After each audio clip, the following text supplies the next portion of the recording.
Boxing King Media in association with Boxer. With me, the man, the myth, the legend, Jeamie TKV. Jeamie, great to see you.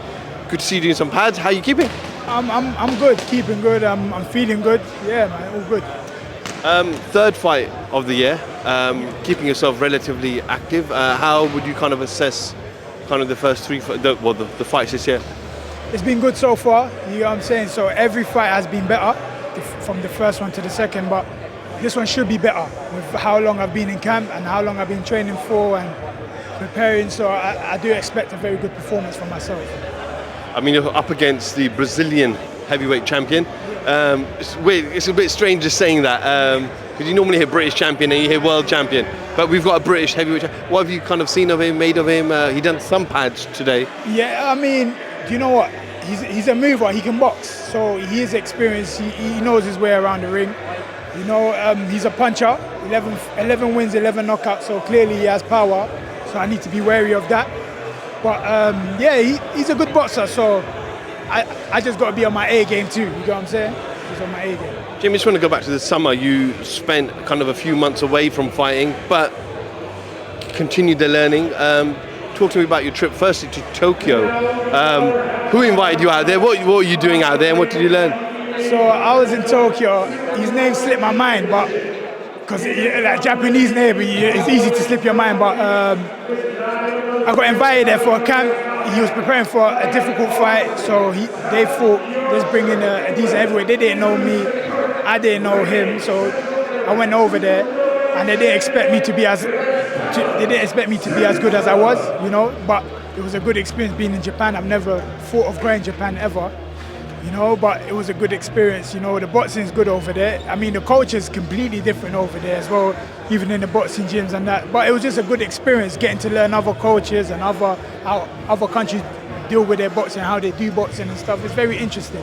And I got to meet the biggest boxing stars obviously not in Newark, you know what I'm saying, but I got to meet like the biggest promoters and other fighters, so it was good. Then obviously to America, Dallas, in camp with Joshua as you prepared for Dillian Whyte, but then obviously that was Hellenius. How was that for you as well? I mean, that was a great camp. That camp was great, it was fun, you know, and we got a lot of rounds in. And yeah, man, it was great. Like, the sparring was amazing, man, and being around everyone, especially the fact that people like Errol Spence was preparing for the biggest fight of his career. You know, Frank Martin was there, Ryan Garcia just joined, so we were training alongside each other. So it's just an amazing experience being with these people that you see on TV, and you're able to have a normal conversation with them in the gym and train with them. So it was a great experience overall. How was the work with Joshua in the ring? Oh, amazing. For me, he was great throughout the whole camp. He was on point. Like I said before, he was very fit. He was very fit the whole camp, and he impressed me with his fitness. So yeah, Joshua was really good in that camp. I mean, he's a lot heavier than you. He's a lot taller than you as well. But is that something that you look back on and you take on as learning? Because the heavyweight division is full of people who are heavy and big. Exactly. It's good to fight people like to spar people like Joshua, or like any big guy that you can find, because there's so many big guys in the division. You got to get used to them from now, and the best place to get used to them is in the gym, because you can make mistakes there.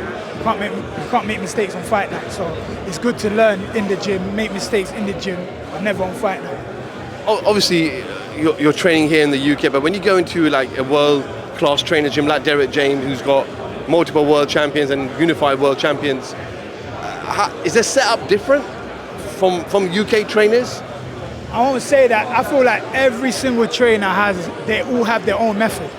So you can't pin it down to, this country does it specifically or whatnot. Every trainer has their own methods, own technique, their own theory of how things should work. So it's just different. Everywhere is different. Everywhere you step your foot in any gym, they're all different. No one's the same. I mean, Joshua gets a lot of criticism about the type of fighter he is now. You've seen him behind the scenes, how hard he works. Do we just live in a cruel world where everyone just has an opinion, and almost a negative opinion at most? I mean, that's the one thing about boxing fans that I really dislike. The way they go from supporting us to hating us very quickly. You know, we lose a lot of support after taking a loss, and that's not fair. You know what I'm saying? Like, sports, like, let's say an example, mixed martial arts. they're able to lose and still be a world champion in their next fight, go back and they still have the same support. But in boxing, once you take a loss, everyone starts hating on you, everyone jumps on that bandwagon hating on you. I just feel like the boxing fans are a bit harsh, a little bit harsh and a bit cruel at times, you know, because it's boxing at the end of the day. It's tough at any level. And the highest level, he did it at the highest level for a long time, and he brought us entertainment for many years. You know, people should respect that.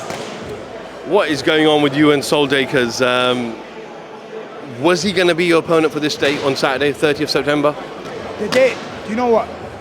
This date was given to us, let's say, 4 weeks ago? I'll be honest, 4 weeks ago, but there was other dates. There was September, I think the Eubank date, and there was this date.